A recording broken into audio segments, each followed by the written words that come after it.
নমস্কার, লোকনাথ বাবার আশীর্বাদে আলোর দিশারি ইউটিউব চ্যানেলে আপনাদের সকলকে জানাই সুস্বাগতম।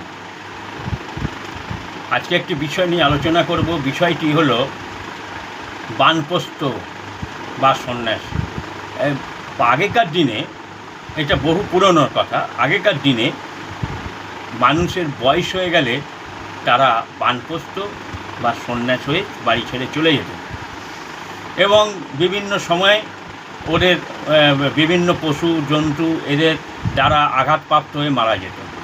এখন কিন্তু একটা সহজ হয়েছে যে আশ্রম, বৃদ্ধাশ্রম তৈরি হয়েছে, সেখানে মানুষ গিয়ে থাকছে, খাচ্ছে, আনন্দ করছে বিভিন্ন রকম। তাই এখন আর সেই আগেকার দিনের মতো ব্যাপারটা নেই। তাই